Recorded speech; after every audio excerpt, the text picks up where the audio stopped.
بسم اللہ الرحمن الرحیم۔ السلام علیکم۔ غریبوں کے ساتھ احسان اور نیکی کرنے کا اجر۔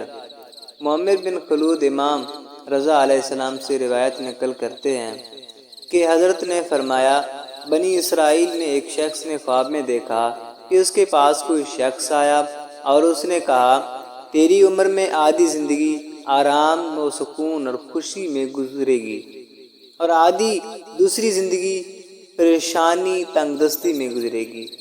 اب تیری مرضی ہے، جس کو چاہے پہلے انتخاب کر لے۔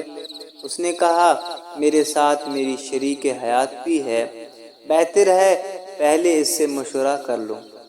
جب صبح ہوئی تو اس نے بیوی سے کہا، رات کو خواب میں نے ایک شخص کو دیکھا اور اس نے مجھ سے کہا، تیری آدھی زندگی میں خوشیاں ہیں اور آدھی زندگی میں پریشانیاں ہیں، اب تیری مرضی، جس کو چاہے پہلے انتخاب کر لے۔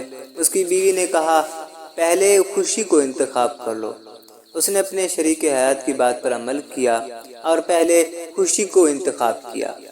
جب اس نے یہ کام کیا اور دنیا اس کی طرف آنے لگی تو جب اسے کوئی نعمت ملتی تو اس کی بیوی اس سے کہتی، تمہارا فلاں ہمسایہ اور فلاں پڑوسی ضرورت مند محتاج ہے، اس کے ساتھ احسان کرو، یا اس سے کہتی، تمہارا فلاں رشتہ دار نیاز مند اور ضرورت مند ہے، اس کی مدد کرو۔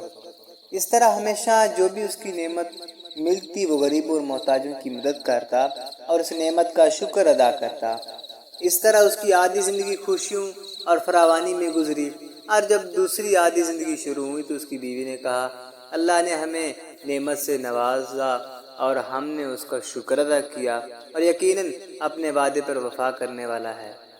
یہی احسان، شکر، نعمت، غریبوں، محتاجوں، عزیز و اقارب کی مدد کرنا سبب بنا کہ اس کی دوسری آدھی زندگی بھی خوشیوں اور فراوانی میں گزری۔ اللہ تعالیٰ سے دعا ہے کہ وہ ہمیں بھی توفیق عطا کرے کہ ہم غریبوں، مسکینوں اور محتاجوں کی مدد کریں اور اپنی دنیا کی زندگی کو بہتر بنائیں اور آخرت کے لیے عمل کریں۔ آمین ثم آمین۔